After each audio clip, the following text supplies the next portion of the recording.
We've all had those times when we felt defeat hovering. But somehow, we found the strength to drown out the noise and the doubters. No matter how impossible it seems, we can always find our way back. Nike, typical, and Jeep are never said in the same breath.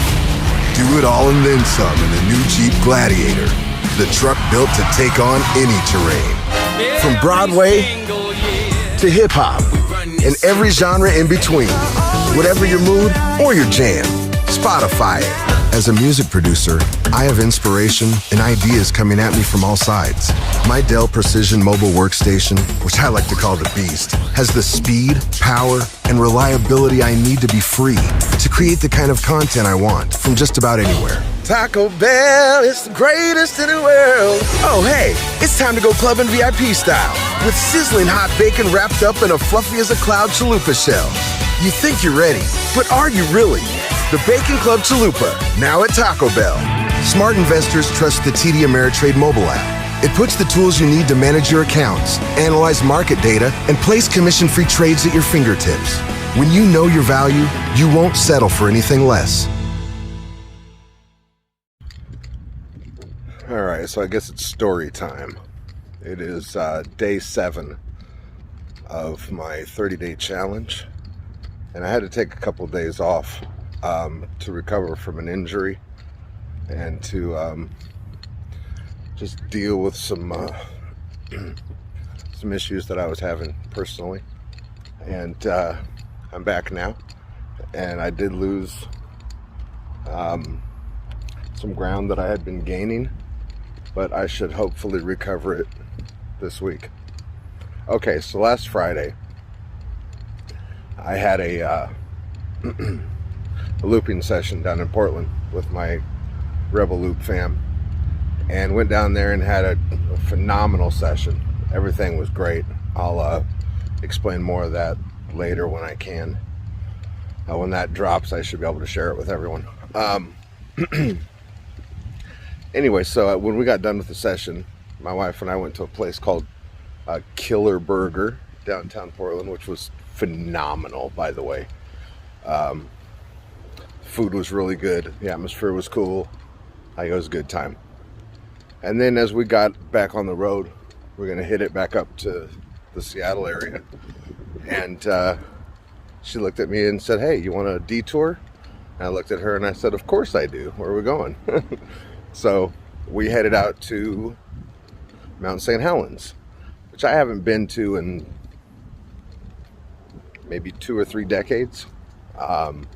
At least not since I first moved out to this area when I was, how old was I? 15? 14 maybe. So that's too long to calculate. That's over 30 years ago. So anyway, we decided to go out there. Now, there were ample signs telling us that the road was closed, but there were clearly people driving through there. So we followed some people in, and we were going to go all the way over Mount St. Helens and come out by Morton, which is by Mount Rainier on our side of things. And we get about 2 hours into this journey. We're about, I don't know, we're probably about halfway up the mountain maybe. But we hit a little snow patch. And we're like, well, this is weird. Why is there snow here? And we could tell that right around the corner the snow was melted. So we were going to just try to drive over this little patch to get to this next section. Well, we ended up getting stuck in that first patch. And we were stuck there for a couple of hours. We didn't have any sand in the car. We didn't have chains in the car. It wouldn't matter. We had dug ourselves into where we were under about a foot of snow with ice underneath it. And the more you know, the more you spin your wheels, the more you're just kind of making it hard on yourself. So I went off into the forest and found some dead trees that I hauled out onto the road and put under the tires. So I break it into 4s and put it under each of the tires. And now I just spin and spin and spin. So I wrapped sheets around the tires. That gave it a little traction, but nothing was really working, and we were just digging in deeper. It got to the point where she would get in and pop it into reverse, and I would try to push it, rock it, to get some kind of traction. Nothing was working. So I grabbed the ice scraper out of the car, and I started like shoveling the snow off of the road on just around the truck, just around the tires.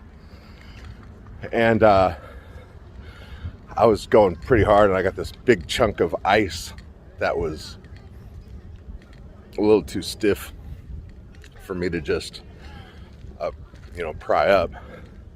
And when I went to hit it, so I'd say this was the hand that I was using, I took it and was jamming it like this, and my hand was numb from the ice already, so I didn't really know I didn't feel that I had hurt myself, so I kept going.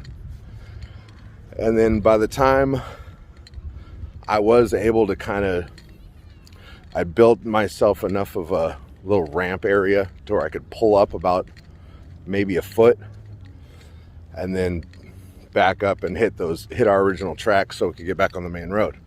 It took us a couple hours to get out, and I finally got us out. But once we got back down the road and we had the heater going and stuff like that, I could feel my left hand was throbbing, and I'm left-handed, so it's hard for me to do anything without the use of my left hand.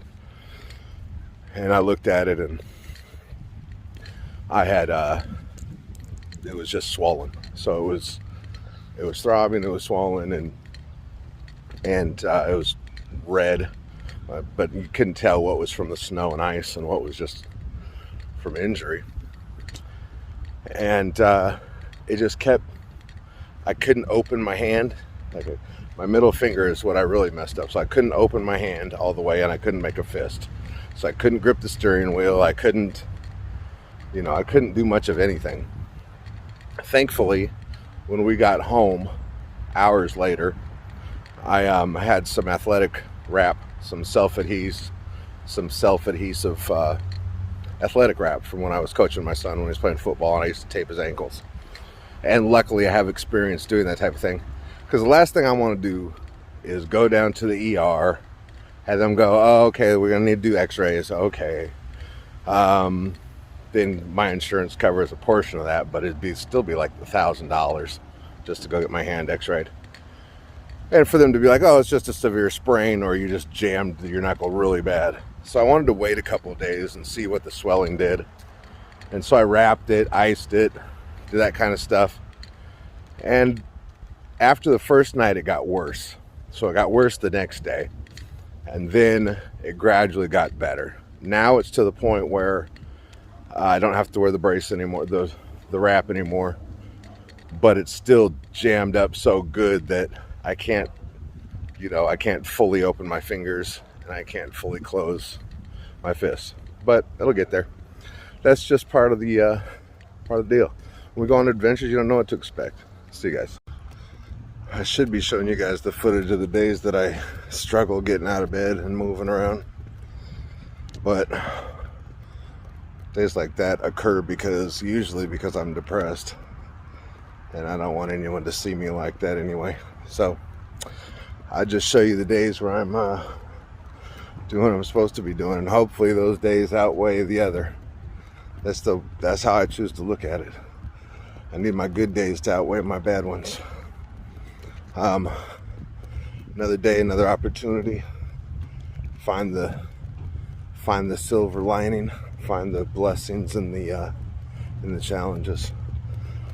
A fairly quiet weekend, other than recovery and just trying to, get back up to speed. Went ahead and I've seen the first two episodes of the new Obi-Wan series, I think 4 times now. And there's some debate going around. There's always debate whenever one of our favorite things comes out. There's always the people that got something to say about it or whatever. I'll say this. From the opening recap on, I was invested. It took me right back to now when the prequels came out, I wasn't totally into them. I'll admit it. It took me a while to see the value in them, to appreciate them for what they are. And though I still contend that Attack of the Clones was one of the worst one of the worst movies ever, really one of the worst Star Wars things ever done, I can appreciate it now for what it was. They felt necessary to really build up that love story between Anakin and Padme. That's fine. We all knew where it was going. But, frolicking in the plains of Naboo and talking about how coarse sand is and how you don't like it. It wasn't the best installment of the saga, I'll put it that way. But watching Obi-Wan, and I really enjoyed the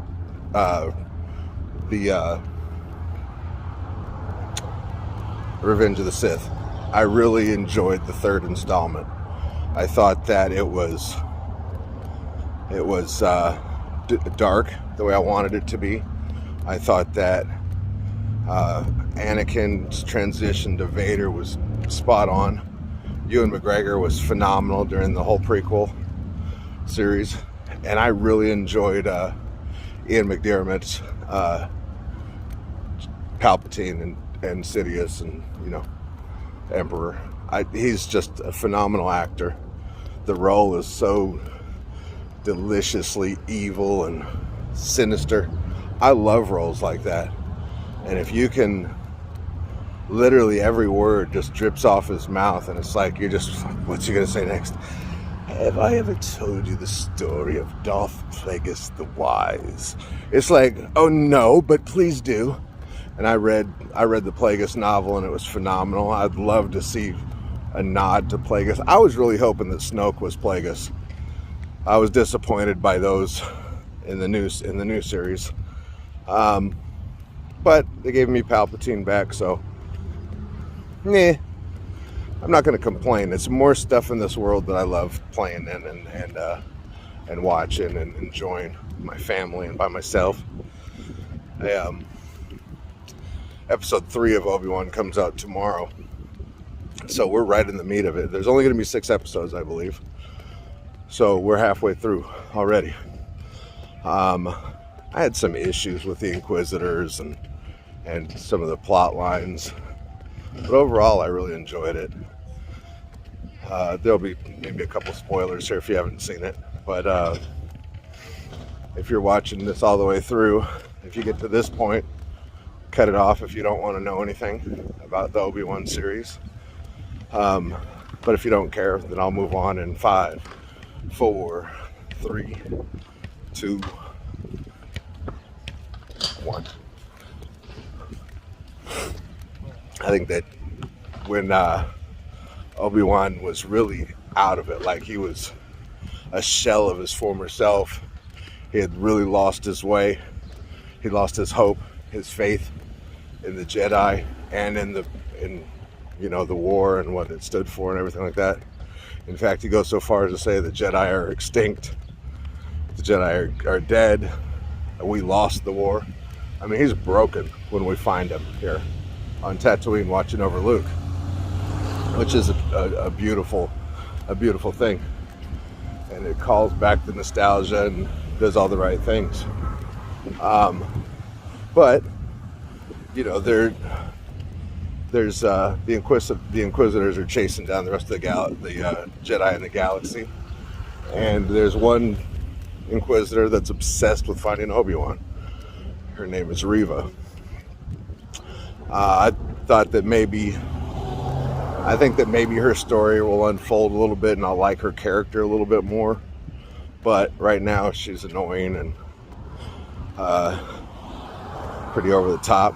Has nothing to do with the actor. It has to do with the writing and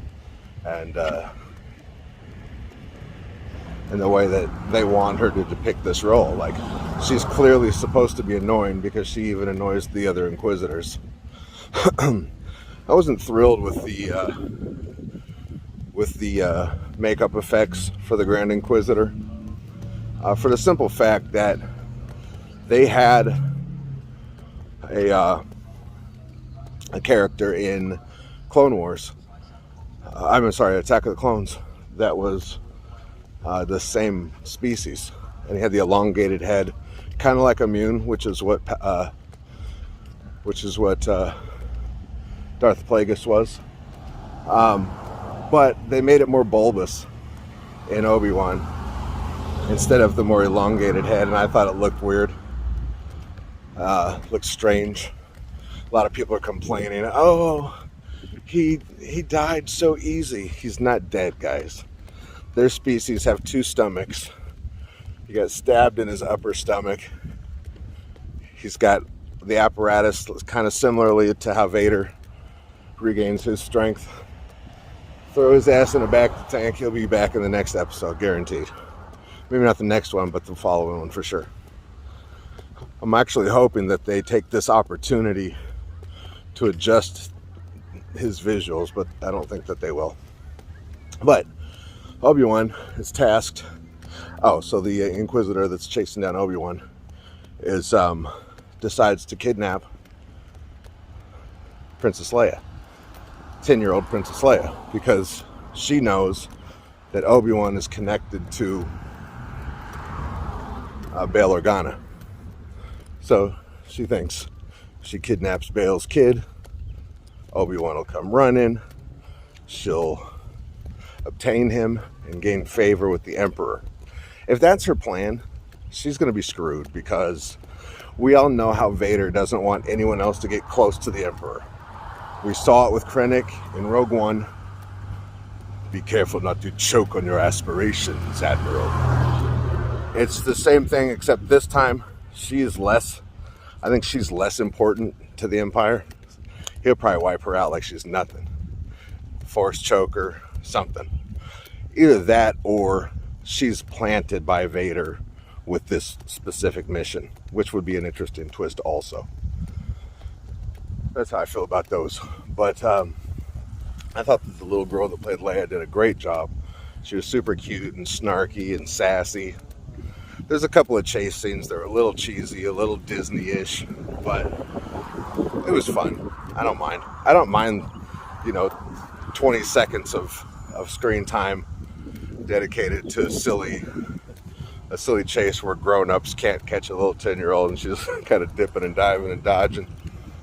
But I don't put a whole bunch of stock in that, because that's not going to determine whether or not I like an episode. I'm fine with it. I think it's great. I think the closing scene of episode 2 was exactly what everyone wanted to see. As Anakin is dealing with this Inquisitor, she mentions to him that she's hunting him down for Vader. And he knows that Vader is Anakin. So finally, 10 years after he's been stewing in misery and doubt and wondering if he had done everything he could to save his brother. You're my brother, Anakin. You're supposed to bring balance. You know what I mean? All that stuff. He's been living with it for 10 years. Going nuts. Now he knows Anakin's alive. And just in that moment, my interpretation was that Anakin could feel him as he is made aware of Anakin's being alive, although he's Vader and extremely evil and extremely powerful at this point in the timeline. But I think that when Anakin opens his eyes in that back of the tank, it's because he feels Obi-Wan in the Force, within the Force. And it's about to get crazy. Let me know your thoughts. If you watch this all the way to the end with the spoilers, let me know what you thought about the episode. Don't spoil anything in the comments, but just kind of, I'll know what you mean if you speak in code. So let's have a conversation. These are some of the things that I love being a part of all these fandoms. With DC, with Marvel, with Star Wars, with Masters of the Universe, with all these things. I love just having discussions about them. And whether you like it, love it, hate it, whatever, wherever you're at, it's more stuff. It's like more content. I got to give shout outs to a couple of YouTubers. Star Wars Theory It's a great YouTube page. They even made their own fan film that is phenomenal. I think it's called Shards of the Empire. Look it up. It's like 17 to 20 minute video on YouTube. It's worth the time. Trust me, it's so good. And just everyone that's emergency awesome. Charlie is always putting out the best information and detailed recaps. Mine are just overviews, but there's guys out there that really put some thought into it. So let me know what you think. Talk to you later.